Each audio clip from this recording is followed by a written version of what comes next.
अस्सलाम वालेकुम, मैं हूं Shahid Khan advocate law and told के साथ जी। FIR किवें कटवावनी है, FIR क्या चीज़ है। FIR का मतलब ये है कि फर्स्ट इंफॉर्मेशन रिपोर्ट इंग्लिश चिकवादन। आज मैंने FIR के ऊपर सराइकी लैंग्वेज में आप लोगों को कुछ चीज़ें अपने इल्म के मुताबिक शेयर करनी है।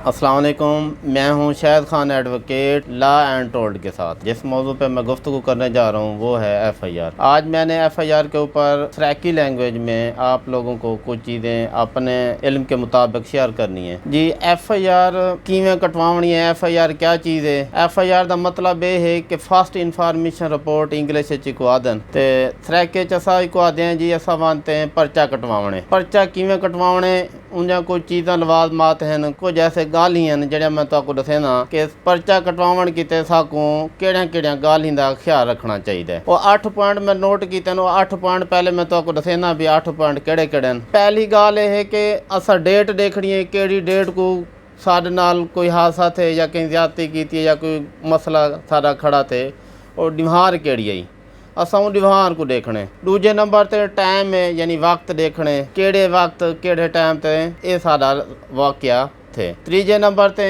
जगह, केड़ी जगह ते उन जगह को असा देखने के उन जगह को जहन गहना होने भी ई जगह ते सारा वाकया थे, क्योंकि असा वो जगह भी मेंशन करनी है। चौथे नंबर ते मुदई है, जेको असा मुदई भी आते हैं या मजरूब है, यानी जड़ा बंदा मजरूब है वो एक के या दो है, असा वो मुदई को देखने। पांचवें नंबर ते असा मुलजम देखने कि मुलजम कौन है, कितनी मुलजम है, एक के या दो है। 6वें नंबर ते असा गवाह गहना होने, गवाह को नोट करने। 7वें नंबर ते असा जुर्म दी नोयत देखनी है।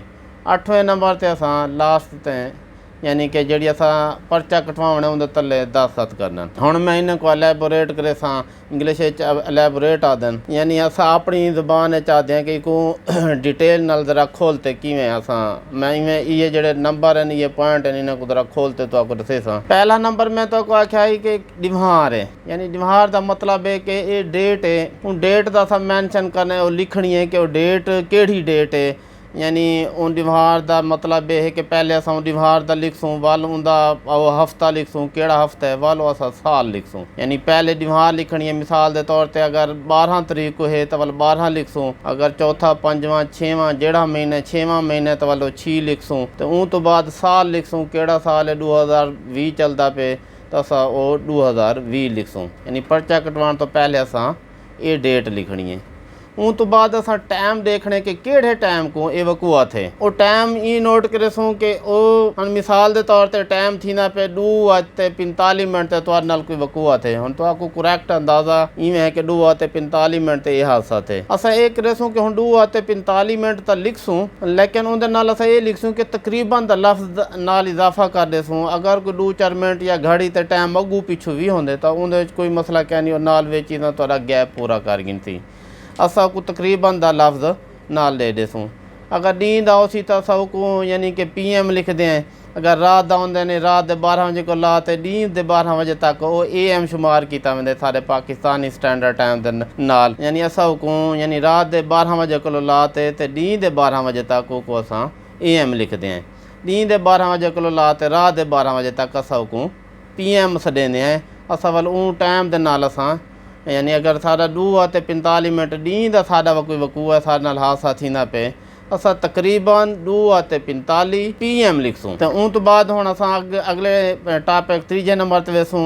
वो जगह है यानी प्लेस ऑफ अकरेंस को आदन, यानी केड़ी जगह ते सारे नाले वकूआ थे, उनकी लोकेशन उन जगह का नाम पता सही तरीके दसे सूँ कि ई जगह ते सारे नाल ए वकूआ थे।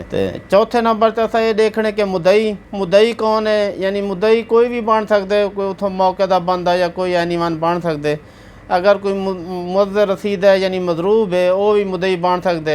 असा उन मुदई को नोट करे सूँ, उनका भी पूरा असा एड्रैस दिसे सूँ कि ये मुदई का नाम पता उनका एड्रैस लिखने। 5वें नंबर पर असा देखने के मुलजम की तरफ आसूँ। मुलजम कौन है, मुलजम एक के या दो है, वो मुलजम की असा वजाहत करनी है। वो वजाहत ये करे सो कि अगर एक मुलजम है असा को शनाख्त करेंदे हैं तो उनका नाम आवे सी तो उनका पता आवे सी, बल्दियत आवे सी वाल उनका पता आवे सी। अगर एक तो ज़्यादा मुलजम है यानी कि पर वो भी यानी कि उन्होंने नाम उवें लिखसूँ। कुछ ऐसे मुल्ज़िम हैं जिन्हें को अस शनाख्त नहीं करेंगे। अगर अस उन्हें को शनाख्त नहीं करेंगे तो वाल अस को ये करेसूँ कि उन्होंने हुलिया लिखसूँ लाजमी कि ये हुलिये ये कद काम आती वज़ाकत आई बंदे दी ते सामने आवन नाल अस को पहचान भी गिनसूँ कि ये फलाना यानी कि ई तरद आई तो इो बंदा आई उनका हुलिया भी देवने। तो नाल एक बई शायद एक लाजमी अस उस चीज़ का ख्याल करेसूँ कि जेड़ा मुल्ज़िम दा जेड़ा किरदार है असा वो यानी कि परचे दे विच FIR दे विच हर बंदे दा उनका किरदार भी दसना कि ई बंदे ने यानी मिसाल के तौर पर अगर लड़ाई झगड़ा है कि इन्हें को डांग आई इन्हें को सोटा है तो फलां यानी कि इने ए वार कीते सोटा मारे या डांग मारिए यानी जेड़े मुल्ज़िम जेड़ा काम कीते असां मुल्ज़िम दा वो भी विच नाल लिखसूँ। उन ते बाद असां 6वें नंबर ते गवाह देखने कि गवाह मौके ते कीतियां न। 2 गवाह तो अस लाजमी परचे च देवने होंदे लेकिन हुण मिसाल के तौर पर डी का कोई वकू है गवाह ज़्यादा हैं 4 5 7 या कोई ज़्यादा लोग देखने तुस कोशिश करे सो अस ये गल का ख्याल करेसूँ कि गवाह उहे रखेसूँ जेड़े साडे ही अपने ही तौर पर यानी कि लगदे होवन अस उहे गवाह लिखने। मतलब गवाह भी उहे होवन कि जेड़े अदालत दीवान ते कोई गाल मुहाड़ भी कर सकन जज को दसा भी सकन वो वकूआ अपना सही तरीके नाल तो यानी कि जज दे को बयान कर सकन उन्हें को पता भी होवे।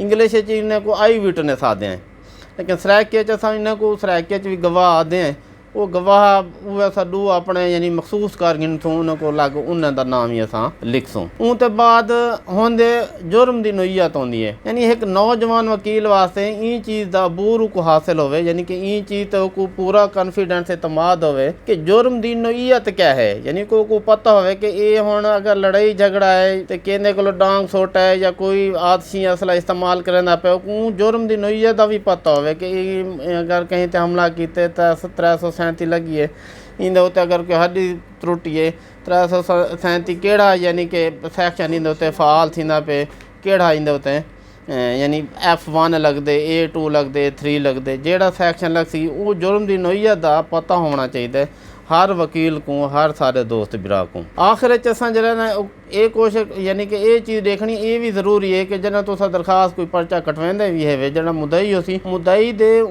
पर्चे ते दस्तखत होने भी ज़रूरी हैं वो आखिर चो अपने दस्तखत भी करे सी। ते ये है मेरा अज दा टॉपिक जरा मैं तुहाडे नाल अपना इल्म शेयर कीते ते तुसां इंदे तो मुस्तफीद थी सो ई तो हट के अगर तो आपको कोई मज़ीद इंदी रहनुमाई गिननी चाहिए तो स्क्रीन ते मेरा नंबर है पिया तुसा मेरे नंबर ते रब्ता कर गिन तो अगर तुसा बिया मज़ीद इंदे उत्ते कोई वीडियो देखना चाहते वे साकू लीगल रहनुमाई मिले तो तुसा ये सारे मेरे सारे चैनल का नाम है लॉ एंड टोल्ड इको सब्सक्राइब करे सो ते नाल ही ये वीडियो शेयर करे सो ताकि सारी हर आने वाली वीडियो तो आपको मिले और तुसा ई चीज़ का फ़ायदा चाहो। अस्सलाम वालेकुम।